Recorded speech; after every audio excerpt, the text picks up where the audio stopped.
Yun, ayos talaga mga idol. Balita dyan, welcome back mga idol. Basic tips na naman para sa inyo.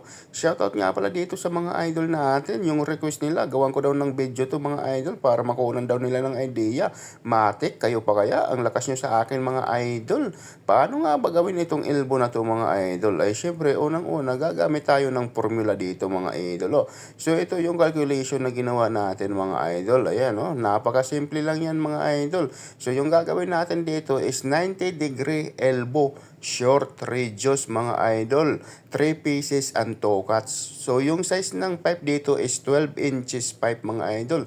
So yung outside diameter ng 12 inches pipe mga idol is 323.85 or 324. Round off mo yan mga idol.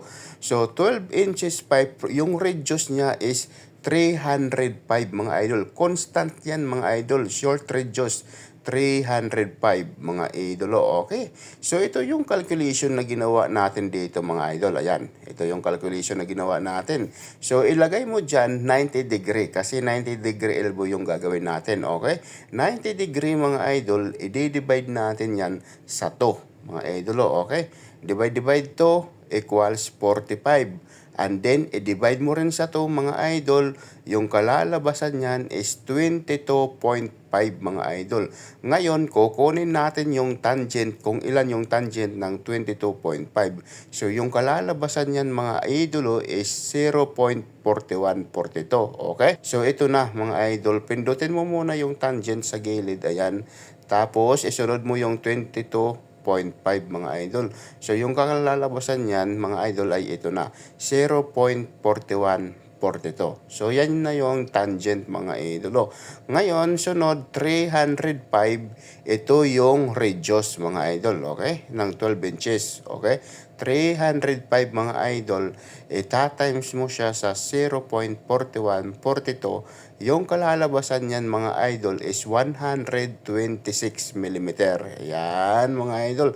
Tapos 126 times mo sa to mga idol. Yung kalalabasan niyan is 252 mga idol. Okay? So i-take note natin mga to mga idol dahil i-layout natin to mamaya. I-layout natin yan. Okay? So dito naman tayo ngayon sa cutback kung ilan yung cutback. Napaka-importante ng cutback dito na makuha natin, okay? So, 324 mga idol, ito yung outside diameter ng pipe natin, okay ha? 324 mga idol dahil 12 inches pipe equivalent to 324 yung outside diameter, okay?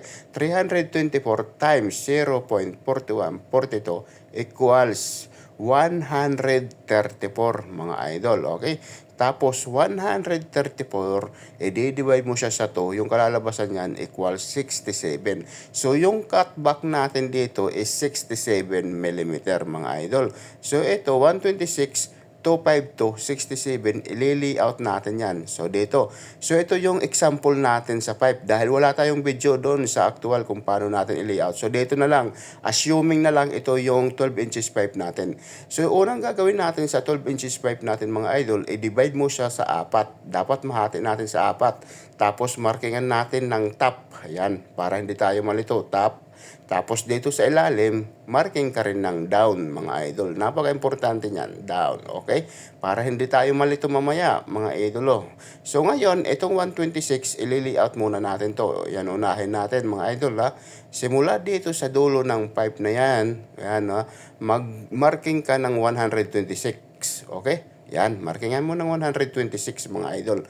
Pagkatapos mga idol, guhitan mo. Guhitan mo ng ganyan, dol. Dahil ano natin yan, reference para mamaya. Okay? Reference natin yan. So, ayan na. Mga idol, nakaguhit na tayo. Sunod, 252 naman. I-layout natin ha. 252. Mga idol, ayan. So, simula dito sa guhit na yan, simula dyan sa guhit, magsukat ka ng 252 papunta dito yan. 252. O, markingan mo. 252 mga idol. Pagkatapos natin markingan yan mga idol, ay guhitan natin mga idol. So assuming lang natin na ito yung 12 inches pipe natin. So parehas lang yan dol, okay? Parehas lang yan, okay? So sunod naman mga idol, i-layout natin is 126 pa rin mga idol. Ayan o, 126 pa rin. So simula dito mga idol, dyan sa guhit, magsukat ka ng 126. Okay, yan o. Sukat mo ng ganyan. Assuming lang dol, assuming ba? Yan. Tapos, guhit ka pa rin ng ganyan, mga idolo. Yan. So, ngayon, isusunod natin yung cutback na. Ito na yung cutback, mga idol, na 67. So, dito tayo sa top magsisimula, okay? Top, yan o. Linagyan natin ng marking top. So, dyan tayo magsimula. Simula dyan, palabas, mag-cutback ka ng 67. Okay? Yan o. 67, mga idol.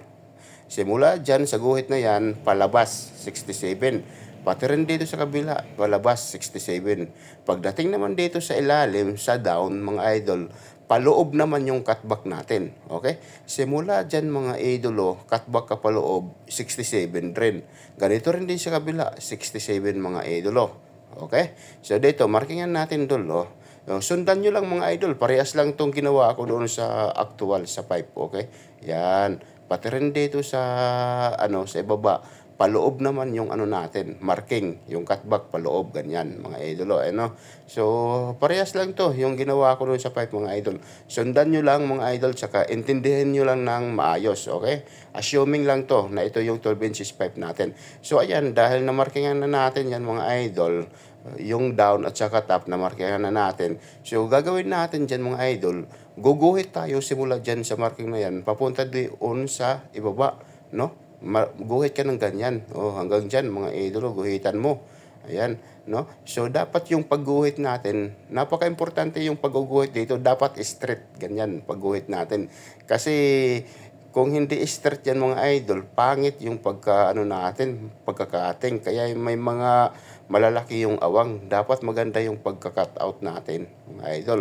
So ito na, bali na na natin mga idol, naguhitan na ganyan na siya mga idol. So sunod gagawin natin, ika-cut out natin yan, dol. I-cut out mong ganyan, hanggang dyan, cut out. So base dyan sa linya na ginawa mo, no? So, ika-cut out mo lang ng ganyan, mga idolo. So, ito na, mga idol. Na-cut out na natin ng ganyan. Di ba? Na-cut out na. Ngayon, para maging elbow na yan, mga idol, para maging hitsura elbow niya, so, baliktarin mo lang ng ganyan. Di ba? Baliktarin mo ng ganyan. Yan. Ganyan yung pag-assemble. Babaliktarin mo lang. Ganon, mga idolo. Pati rin dito sa, kabila. Baliktarin mo lang. Baliktarin mo lang. Yan, baliktarin mo lang para yung hitsura niya maging elbow na, mga idolo, 'di ba? So basic na basic ganito na kalalabasan yan, 'di ba? Yan na yung tinatawag na 3 pieces and 2 cuts 90-degree elbow, mga idol. So take note, dahil may marking, may linya. So dapat naka-align yung mga linya, mga idol, para yung elbow natin puging-pugi, 'di ba? Naka-align para straight na straight yung elbow natin, mga idol, ha? Take note tayo diyan, mga idolo. So dapat i-align niyo ng maayos, mga idol, yung guhit para yung elbow natin tuwid na tuwid, no? Parang ganito ba, dol, no? Poging-pogi, mga idol. So paano yan, mga idol?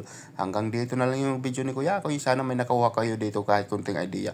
See you next time, mga idol. Don't forget to share this video. Bye!